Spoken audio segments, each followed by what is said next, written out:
Anonymous. By Dion Robinson. Chapter 2. After their steamy shower session, both Anonymous and Zenaida prepared for their day. Zenaida walked into the dining room dressed her in her running clothes. The apparel was just a bit loose over her slim figure for comfortability. She always ran 5 miles in the morning. She figured that she can get her daily exercise before she had her morning board meeting. Before she ran, she always had a power breakfast that consisted of raw vegan juice. The table was set for 3, yet only 2 places were occupied.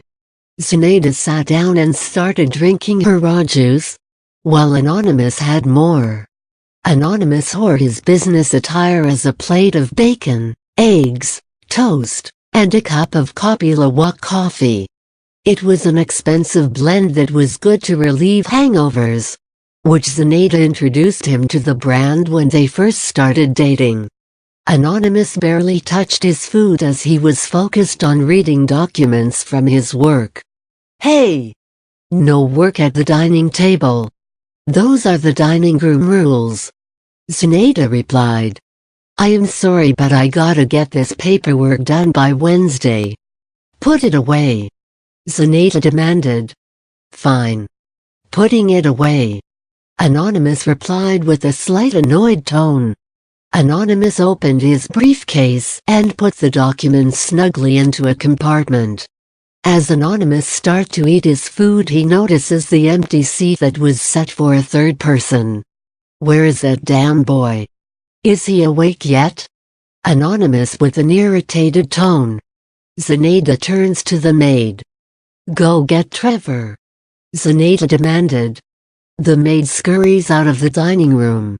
Anonymous grabbed his utensils and started to eat his food.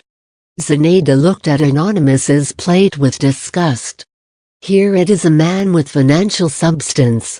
Yet, he still chooses to eat foods of lower caliber. The eggs were fine, but he always had his pig butchered and cured fresh from a Texas slaughterhouse. Like the bacon, he had his meats, such as ribs, steaks, bison, and buffalo, shipped by the caseload. "You really need to start eating healthy," Zenaida replied. "First you complain about my booze, now you complain about my food. That's because the doctor said that you need to lower your blood pressure and cholesterol. The doctors don't know jack shit." "And what about the other 3 doctors?" Zenaida replied. "They all are clueless as fuck." "Damn it, Anonymous. Are you trying to kill yourself?" Zenaida was completely frustrated with Anonymous's chosen ignorance. "What do you want me to do? Eat what you eat? The meals that you eat can't even fill the stomach of a homeless man. That is it. Tomorrow you are no longer eating that pork. My grandparents would turn in their graves if they knew that I married a man that shovels swine in his mouth," Zenaida replied. On her mother's side of the family, Zenaida's grandparents were Egyptian Muslims. Her mother never introduced her to their religion, nor did Zenaida have the inspiration to learn. However, keeping her Islamic last name was some sort of pride that she had gotten from her mother. "I am not giving up my bacon. We'll see. The first thing tomorrow, your remaining boxes of dead swine are going to a community food pantry." Anonymous raises his eyes to look at Zenaida with a silent, annoyed look before he shovels more eggs and bacon wrapped on a fork. "Damn, can I live?" Anonymous replied. "Oh, don't look at me like that. I am letting you live. I want you to live a little longer." Within minutes, a Caucasian teenager walks into the kitchen. He has dark brown hair, which is messy from his night of sleep. He has an unkempt facial hair that slightly grows on his jawline. He wears a shirt, sweatpants, and adult-size Hulk House shoes. He is 6 feet tall and weighs at least 172 pounds. His name is Trevor Hawkmedy. Trevor takes a seat and starts stuffing food in his mouth. Anonymous look with a sarcastic look. Well, well. Here I was thinking you were going to sleep the whole day away. Sorry, Dad, I am just tired. You can't be tired from doing schoolwork. I hear you've been playing those damn online video games all night. Hurry and eat so you can go to school. Anonymous commanded him with a snide attitude. Zenaida looks at Anonymous with an irritated look. She hated when Anonymous berated Trevor. Don't start badgering him this morning. Why are you so hard on him? Zenaida asked. Because he needs to be more serious about where his life is going. He is responsible. Zenaida replied. He is a teenager. He's expected to be irresponsible. Zenaida snidely states. I swear you baby that boy. I wish he could be like Tara. Don't you dare say that woman's name. Zenaida snaps at Anonymous. Who is Tara? Trevor asked with a full mouth of food. Eat your food. Zenaida comments. Still holding a grudge from all these years? What happened between you two should have been resolved. You know her and her wife has the largest chain of American restaurants in Japan. You should be proud of her. I don't give a damn about what her accomplishments are, Zenaida stated snidely. Zenaida has a daughter in her 40s who she disowned at the time when she was pregnant with Trevor. 15 years ago Zenaida called her loyalty into question. It was either choose her wife or obey her wishes to honor the family business. Tara chose her wife and cut all ties with her mother. Zenaida disowned Tara and ignored her existence ever since. Fine. Let's not talk about accomplishments, let's talk about failure. Which our son is going to be if he does not get his shit together. His school guidance counselor called me yesterday. Did you know he is failing advanced literature and trigonometry classes? Yes, Anonymous, I know. I talked with his counselor also. Zenaida sarcastically states with a feign of annoyance. Dad, have you ever thought that maybe school is not for me? I am thinking about dropping out. Like how you will. Zenaida replied.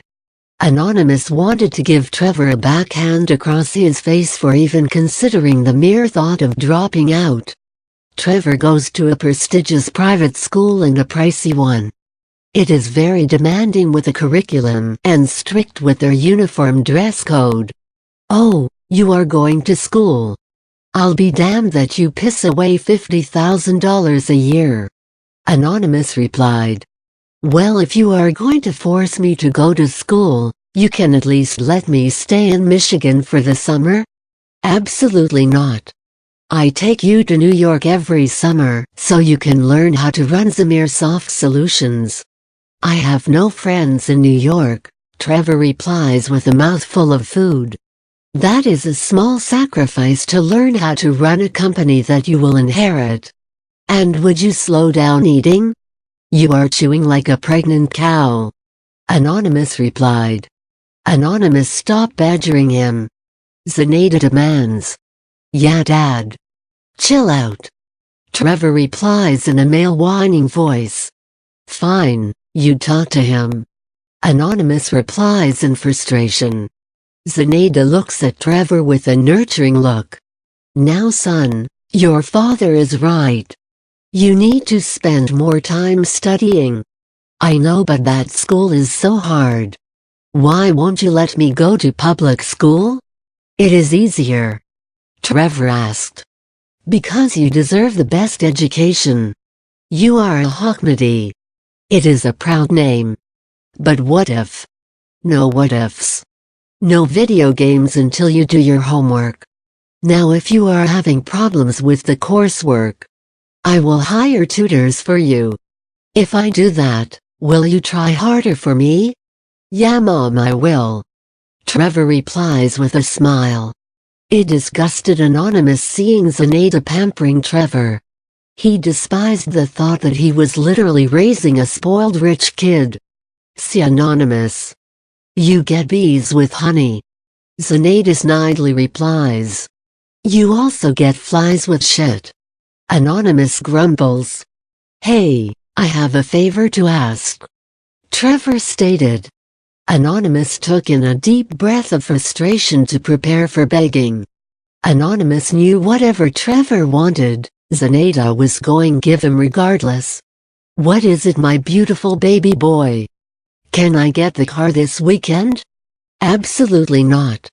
Anonymous firmly states. Anonymous had to protest Trevor's request. He felt Trevor was undeserving to have a car. Why not? There is a party this weekend and I need a ride. We just had a discussion about your grades. And let's not mention the Tesla you wrecked a month ago and the Camaro 6 months ago. We have only 2 cars left. You are not driving my car or your mother's. Anonymous does not speak for me, Zenaida replied.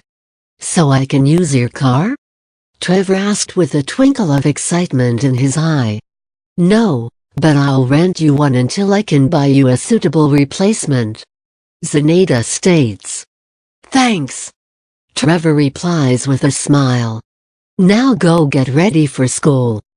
But I didn't finish eating. And whose fault was that? You know breakfast is at 6 o'clock. It's almost time for you to go to school. I'll have the maid pack the rest of your breakfast with your lunch. Zenaida replies. Anonymous felt that he had enough of Zenaida's and Trevor's bullshit. He hated when Zenaida berates his decisions and how she questions his approach when it came to disciplining Trevor. I lost my appetite, Anonymous replied as he pushed his plate back. Anonymous got up and walked out of the kitchen. Zenaida knew that Anonymous was pissed. She followed him into the garage. Anonymous got in the latest version of the Mercedes-Benz model and started the car. Zenaida got in the passenger side and took the key out of the ignition. What are you doing? What is it with you with the attitude?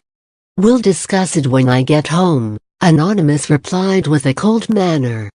Zenaida gently grabbed his face and turned it towards her so that Anonymous could look her. We will discuss it right now. We don't have money to burn so Trevor can live out his fast and furious fantasy. Anonymous states. He needs a car, Anonymous. He is getting one and that is final. Zenaida replies with a serious look. Anonymous lets out a long breath of frustration. You know I hate how you fight every decision I make in dealing with that boy. I just want to make sure that he is loved. You treat him like he is some sort of an irritant. That is not my intention. Trevor has great potential with nearly unlimited resources to be successful. His needs will be met and can have everything he wants without hardship. And that is the problem. He doesn't understand struggle nor understands the satisfaction of achieving success.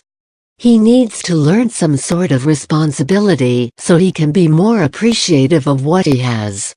What do you think I do with him every summer? I take him to New York to learn my business. It's not enough. You make everything easy for him. Then make it enough. You can let him work for you after he gets out of school. Zenaida replied. When Zenaida said those words, it sparked an idea. Anonymous smiled as if he found the Holy Grail. You are right. I am going to give that boy a job. Now that's what I like to hear. Take the initiative to help our son be more responsible, instead of you belittling him. Zenaida replied before planting a kiss on Anonymous's lips.